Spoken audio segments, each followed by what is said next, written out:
Hi, and welcome to CSCMP's Member Mondays. I'm your host, Tim Pajak, and I'm the Membership Engagement Manager here at CSCMP.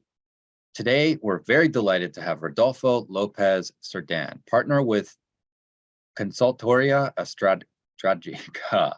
Rodolfo is a longtime CSCMP member dating back to our history of CLM, the Council of Logistics Management. Rodolfo, welcome. Thank you, Tim. It's a pleasure to be here with you today. Rodolfo, you're a very experienced supply chain professional with a fascinating professional and educational background. I'd say especially your work in value chain with Gillette. But why don't we start our conversation today with your sharing a little bit about your current role and the work you're doing as a partner for a strategy consulting firm. Okay, today I am leading a consulting firm which has moved from the center of the country to the southeast. We're located now in the peninsula of Yucatan, the city of Mérida, which is one of the parts of the pieces of the country that is not fully integrated with all the services and all the logistics that we need to have, but is going to be the piece of country that is going to be exploding in the years to come because of the so-called nearshoring, which is the relocation of a lot of companies that are looking to get closest to the market in the US. So my role here is to approach the companies, the people that is investing with my team, and to help them to work with them in the path to build, to construct a better facilities, infrastructure, and overall talent, to help to build the talent with the academic piece of the equation, because we need to focus really on that to have the talent ready for what is coming. And tell me about the talent pool. What are some of the things that you're doing, or how are you looking for talent to fill some of these roles? Well, what we are doing, we've been doing this for a long time. I moved last year to this city, but in the past I've been working with the CSCMP, then the local association, Mexican association named CONALOG, which is a partnering with the CSCMP, and then Soy Logístico, which is the one I am part of the board. And we've been working with the academic. We've been working with different universities, major universities, building the talent, trying to build the talent. Occasionally, what they did, they put in the majors and the subjects and in the field of logistics, just one piece here and there, not a full career, not a full subject for the people. So when the guys are coming or the ladies are coming to the industry, they are not fully prepared for the challenges we're facing.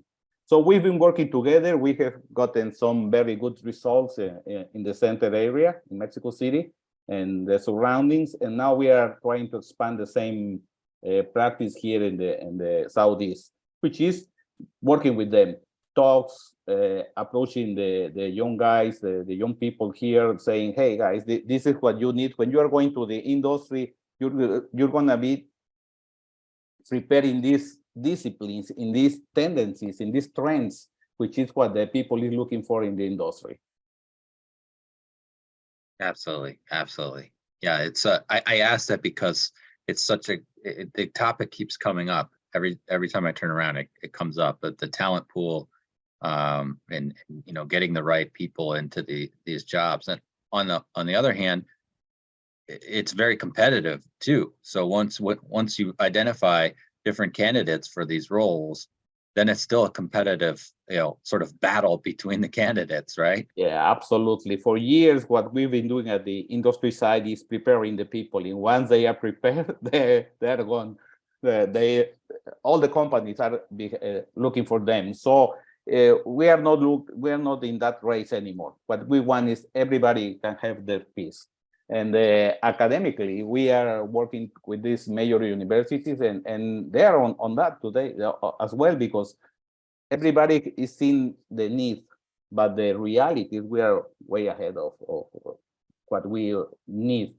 We have some clusters here and there that are working well, and we want to potentialize what we have in the Southeast.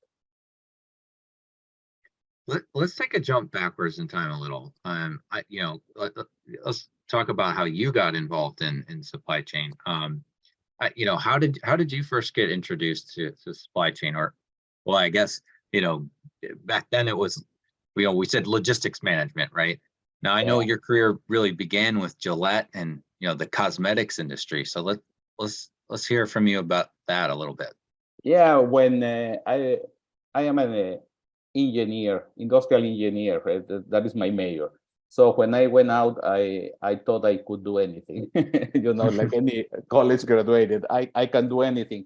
I started talking with the people in the industry, were looking for a job, and I was fortunate because I was looking for production kind of job, and I found this company which was all about the things for kitchens, and they were rebuilding their own company. It was the first change, like changing the management from the founders to the second generation, and they were trying to make everything new.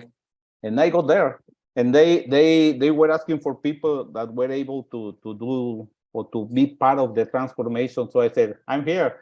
So I'm an engineer, I know everything. So I moved into that. I didn't know everything, of course, but I went into it, and I started working in the materials. It was called materials inventory control, invoicing, and all this kind of thing, warehousing, distribution, and trying to put in place the software. At that years, remember, major mainframes from IBM, from Hewlett Packard were Honeywell, the leaders at that time, and we were trying to put the software for demand planning, production control, inventory control. So I got into that world, and I found it very interesting for me at the time, and I started growing on that. And pretty soon I was involved, and I was very well prepared by the company. So I started working with different geographies and sharing the knowledge, and finding that there was a major need of this kind of knowledge within the company. So I decided, no, I didn't decide that. I just stayed there and start, climbing the ladder within the company. I got into the Gillette company very young.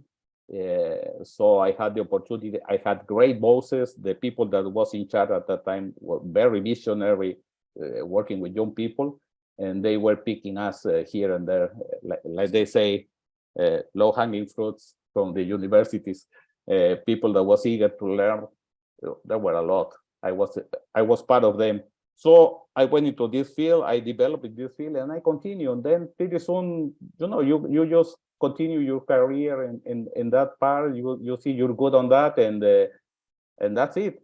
And we had major association like APIX, which been for years around, and then we started learning about the CLM, and looking for new knowledge and who was doing things back in the 60s. The CLM was built, and within the company everybody knew about it.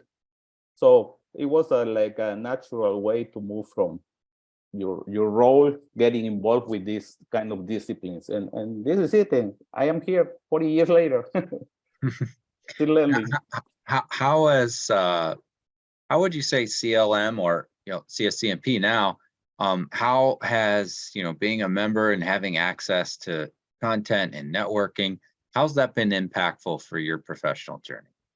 Great impact, because the US were leading the practice, the logistic practice, the movement from the old way of doing logistics to the whatever the trend was within the years.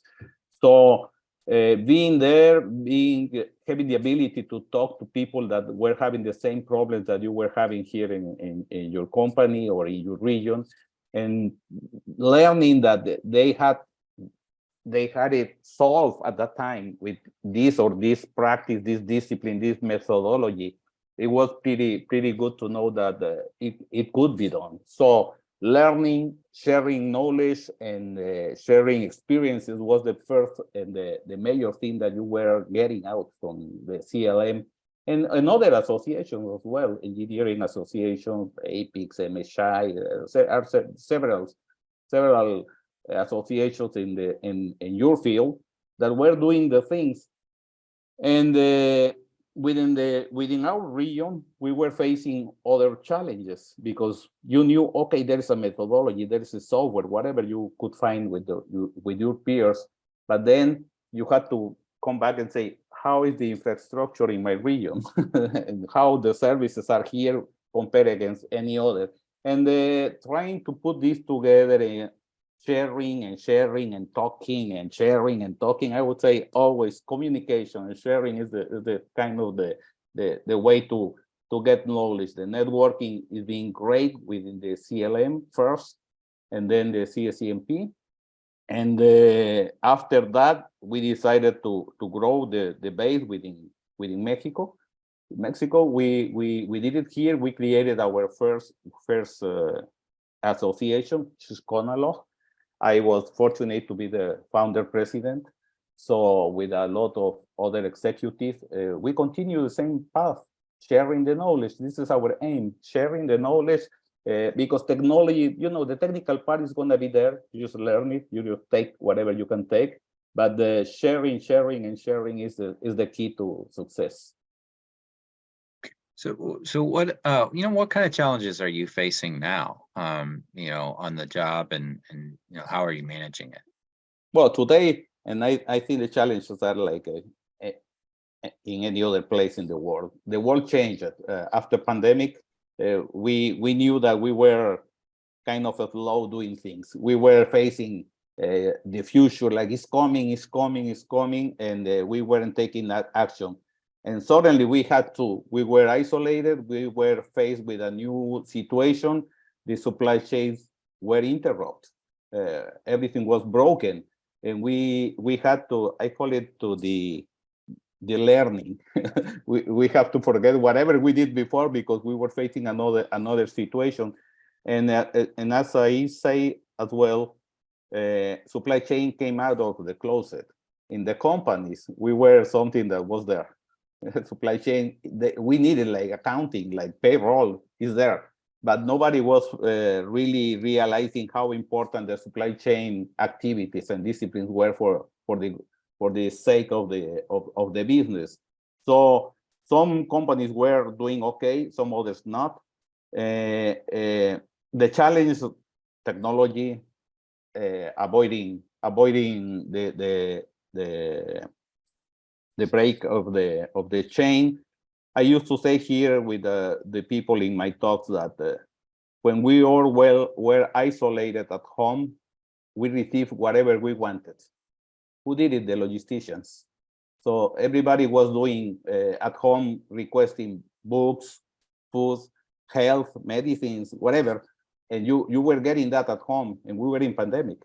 So a lot of people was working, creating innovation, was all around, and who was doing that? The logisticians were doing that because we didn't stop. We had to rebuild ourselves. We had to push everything, but the challenge is still there. Now we are kind of back to normal, but in another scenario, and we need to regroup. We need to rethink, and we need to keep doing what we have done with major efficiencies. So what technologies or trends or disruption do you see having the biggest impact on supply chain now that we are kind of back to normal or something like that, right? I would say one of the major ones is the acceleration of artificial intelligence, because now we've been doing data analytics, data mining for a long time. One of the things that happened before is that we were buried in a lot of data here and there, and we had a lot of ways to handle it. And then with the artificial intelligence, the latest launches, GPTs and alike, we are doing different things. This is the major change. How do really we take advantage of this to move it and to put it in place to create value within my business. That's one of the major challenges, because it's there, but we don't know what to do yet with what is available there in the market. Other things are RPAs, robotics, machine learning, all the things that are there. I will speak for my region specifically. For Latin America, it's there, but it's quite expensive. So it's either you do what you're doing without affecting your margins, or you are affecting your prices because you need to change, to rebuild, to update your infrastructure. And that is really, really a big challenge. And now the world is reinventing. I mean, the nearshoring. The major market for us is the US. For us, is the US. So we need to be prepared. Everybody's moving closer to the market, and we need to have the resources here. We have the talent, we have the people, but sometimes we don't have the resources to be as quick as the industry needed. Absolutely. Well, that's all the time we have today. Rodolfo, thank you so much for your membership with CSCMP. We appreciate you joining us for this edition of Member Mondays. Thank you so much. I appreciate it. Thank you, Timothy. It was an honor, and I hope this talk can inspire some people in our region to do the same. Thank you. Have a nice one. Thank you.